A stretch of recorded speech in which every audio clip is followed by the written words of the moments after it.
Welcome back to pre class મિત્રો. આજે આપણે ધોરણ 5ની પ્રોજેક્ટ પ્રવૃત્તિ બુકમાં પ્રોજેક્ટ પ્રવૃત્તિ નંબર 27 ચાલો ન્યૂઝપેપર એટલે કે સમાચાર પત્ર વાંચીનો અભ્યાસ કરીશું. વર્તમાન પત્રનું વાંચન કરો અને સમાચાર શાળા કક્ષાએ પ્રસ્તુત કરો. વર્તમાન પત્રમાં ધ્યાને લાવવા કેટલાક વિશેષ ઘટનાઓનું સંકલન કરો અને સમયાંતરે વર્ગખંડમાં પ્રસ્તુત કરો. પોતાના ગામમાં અને શાળામાં સમાચાર તૈયાર કરો અને વર્ગખંડમાં વાંચન કરો. પ્રાર્થના સભા કે વર્ગખંડમાં વાંચન કરવાના છો તે સમાચારની નોંધ કરો. આ પ્રવૃત્તિમાં મિત્રો આપણે સમાચાર ન્યૂઝપત્રક વાંચવાનું છે અને તેમાં આવેલા ખાસ સમાચારોનું આપણે વિગતવાર ચર્ચા કરવાની છે વર્ગખંડમાં. તો આ મુજબ આપણે ન્યૂઝપેપરનું નામ છે ગુજરાત સમાચાર, જેના તંત્રનું નામ છે શ્રેયાંશ શાહ. ન્યૂઝપેપરના પાનની સંખ્યા છે 16 થી 24, જ્યારે ન્યૂઝપત્ર એટલે સમાચાર પત્રમાં પૂર્તના પાનાની સંખ્યા છે 8.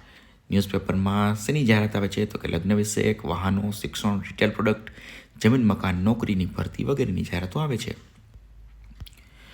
બીજું છે ન્યૂઝપેપર સમાચાર પત્રમાં કયા કયા મુખ્ય શહેરો કે મુખ્ય દેશો કે મુખ્ય મથકોના નામ છે તો કે ગુજરાતના મુખ્ય શહેરો અમદાવાદ, વડોદરા, રાજકોટ, ભુજ, ભાવનગર અને મુંબઈની મુખ્યત્વે વાત કરવામાં આવે છે.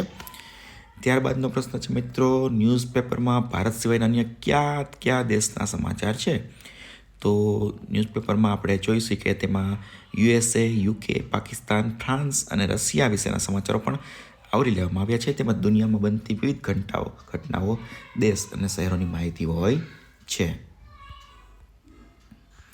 ત્યારબાદ મિત્રો પ્રશ્ન પૂછવામાં આવ્યો છે કે અલગ અલગ દિવસના ન્યૂઝપેપરના સમાચાર નોંધો. તો આપણે 24 જાન્યુઆરીના ન્યૂઝપેપર લીધું છે. એમાં હવામાન અને ઠંડીના સમાચારમાં ગુજરાતમાં શીતલહેરનો પ્રકોપ જોવા મળી રહ્યો છે. જ્યારે જેલ પ્રશાસનમાં બદલીના સમાચાર છે. ગુજરાત જેલ પ્રશાસનમાં મોટા પાયે ફેરબદલી કરવામાં આવ્યા.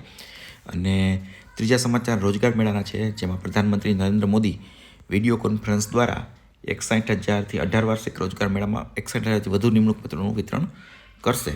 જ્યારે બીજો દિવસ કે 23 જાન્યુઆરીના સમાચારમાં છે કે અંબાજીમાં ઉમિયાધામનું 25મી જાન્યુઆરીએ મુખ્યમંત્રીના હસ્તે ઉદ્ઘાટન. હવામાન નિષ્ણાંત અંબાલાલ પટેલે કરી માવઠાની આગાહી.